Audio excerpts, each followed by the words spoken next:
नमस्कार मंडळी. बाहेर पाऊस पडायला लागला की आपल्याला सर्वात आधी कशाची आठवण येते? नक्कीच गरमागरम कांदा भजीची.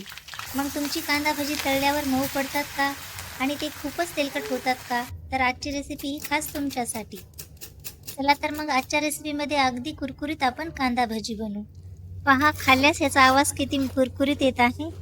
त्यासाठी साहित्यामध्ये मी घेतलेले आहे 4-5 कांदे, कोथिंबीर, 1 चम्मच लाल चटणी, जिरे, लसूण आणि थोडासा ओवा. आता आपण हे कांदे एक एक करून कट करून घेऊ. कांदा भजी म्हणल्यास कांदे थोडे जास्त लागतात, त्यामुळे मी या ठिकाणी 4 ते 5 कांदे घेतलेले आहेत. आणि हा कांदा अगदी पातळ असा उभा कट करून घ्यायचा, कारण जितका पातळ आपण कांदा चिरू तितकी भजी आपली मस्त कुरकुरीत होतील. कांदा भजी बनवण्यासाठी नेहमी लक्षात ठेवायचं, कांदा आडवा न कट करता असा उभा पातळ कट करून घ्यायचा. त्यानंतर एक एक ह्यातली पातळ असं पापुद्रा काढून घ्यायचा. असा पापुद्रा वेगवेगळा केल्यास आपली भजी अजून भारी लागतील, म्हणजे ते जास्त मऊ होणार नाहीत. त्यानंतर चिरून घेतलेला कांदा आपण एका बाउलमध्ये किंवा पातेल्यामध्ये टाकून घेऊ आणि राहिलेलं साहित्य आपण एक एक करून चिरून घेऊ. या ठिकाणी मी 2 हिरव्या मिरच्या बारीक अशा कट करून घेत आहे. त्यानंतर कोथिंबीर देखील आपण या ठिकाणी कट करून घेऊ. आता आपण सोलून घेतलेल्या लसणाच्या 10 ते 12 पाकळ्या खलबत्त्यामध्ये टाकून त्यामध्ये आपण 1 चम्मच जिरे टाकून त्यांना मस्त असं कुटून घेऊ. लसूण व जिरे हे एकत्र कुटून घेतल्यास त्यांची टेस्ट आणखी छान लागेल, त्यामुळे मी या ठिकाणी दोन्ही एकत्र करून कुटून घेतलेले आहे. त्यानंतर चिरून घेतलेल्या कांद्यामध्ये आपण भजी जास्त वेळ कुरकुरीत राहण्यासाठी 1 चम्मच तांदळाचे पीठ, 2 चम्मच बेसन पीठ आपण टाकून घेऊ आणि यामध्ये नंतर कट केलेलं आपण सगळं साहित्य टाकून घेऊ. भजी जास्त वेळ कुरकुरीत राहण्यासाठी यामध्ये आपण बेसन पिठाचे प्रमाण फार कमी टाकलेलं आहे.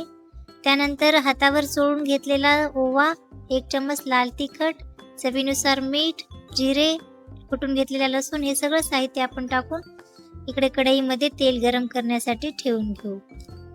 त्यानंतर हाताने किंवा एखाद्या चम्मचने आपण यामध्ये किंचित पाणी टाकून त्यांना व्यवस्थित मिक्स करून घेऊ. पाणी जास्त प्रमाणात टाकायचं नाही. या सर्व मिश्रणांना एकजीव होईपर्यंत आपण त्यांना हाताने व्यवस्थित मिक्स करून घेऊ. आता आपल्या इकडे तेल तापलं का नाही हे आपण पाहून घेऊ. एकदम परफेक्ट आपलं तेल तापलेलं आहे. आता आपण ही भजी तेलात सोडू आणि भजी तेलात सोडत असताना गोल गोळा करून न सोडता त्यामध्ये असं सुटसुटीत एक एक करून सोडून घ्यायची.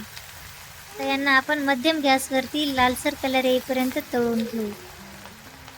आपली ही भजी जास्त तेलकट होऊ नयेत म्हणून तळताना गॅस मध्यम आचेवरती आपला असावा, कारण जर गॅसची स्पीड ही खूपच कमी करून टाकली तर भजी जास्तच तेलकट लागतात. त्यामुळं आपल्या गॅसची स्पीड ही मध्यम आचेवरती असावी. तर पहा, आपल्या भज्यांना मस्त असा लालसर कलर आलेला आहे आणि अगदी कुरकुरीत हॉटेलमध्ये भेटतात तशीच आपली भजी तयार झालेली आहेत. आता आपण त्यांना एका प्लेटमध्ये काढून घेऊ. अनेकदा बरेच लोक भजी कुरकुरीत करण्यासाठी त्यामध्ये खायचा सोडा टाकतात, पण खायच्या सोड्यामुळे भजी खूप तेल शोषून घेतात व नंतर ते मऊ देखील पडतात. त्यामुळे आपण आजच्या रेसिपीमध्ये सोडा न टाकता त्यामध्ये 1 चम्मच तांदळाचे पीठ टाकून आपण कुरकुरीत अशी भजी बनवलेली आहेत. हॉटेलमधल्या लोकांची हेच तर सिक्रेट असते. तुम्ही ही रेसिपी फॉलो केली तर तुमची देखील भजी आरामात 2 ते 3 तास कडक व कुरकुरीत राहतील. तर मग मंडळी, पावसाळ्यामध्ये गरमागरम व कुरकुरीत कांदा भजी खायची मजाच काहीतरी वेगळी असते ना. अशाच नवनवीन रेसिपी पाहण्यासाठी व हॉटेलमधल्यांसारख्या सिक्रेट रेसिपी पाहण्यासाठी उज्ज्वन्स फूड रेसिपीला लाईक, शेअर अँड नक्की सबस्क्राईब करा. तर पहा मंडळी, या ठिकाणी आपली गरमागरम व कडक कुरकुरीत कांदा भजी खाण्यासाठी तयार आहेत. बाहेर पाऊस पडत असताना जर अशी कांदा भजी घरी बनवली तर जेवणाची मजाच काहीतरी वेगळी. ही भजी तुम्ही तळलेल्या हिरव्या मिरची सोबत देखील खाऊ शकता किंवा तुम्ही टोमॅटो सॉस सोबत सुद्धा ही भजी खाऊ शकता. तर पहा मंडळी, या भज्यांचा मी तुम्हाला कुरकुरीतपणा दाखवते. अगदी कुरकुरीत अशी आपली भजी तयार झालेली आहेत. तर पहा, या भज्यांमध्ये थोडं देखील तेल शोषून घेतलेलं नाही, त्यामुळे तुम्ही देखील यामध्ये खायचा सोडा बिलकुल टाकू नका. वाव, या भज्याची टेस्ट तर एकच नंबर झालेली आहे. अगदी कुरकुरीत. सुटलं ना मंडळी तोंडाला पाणी? तर तुम्ही पण ही रेसिपी नक्की ट्राय करा. धन्यवाद.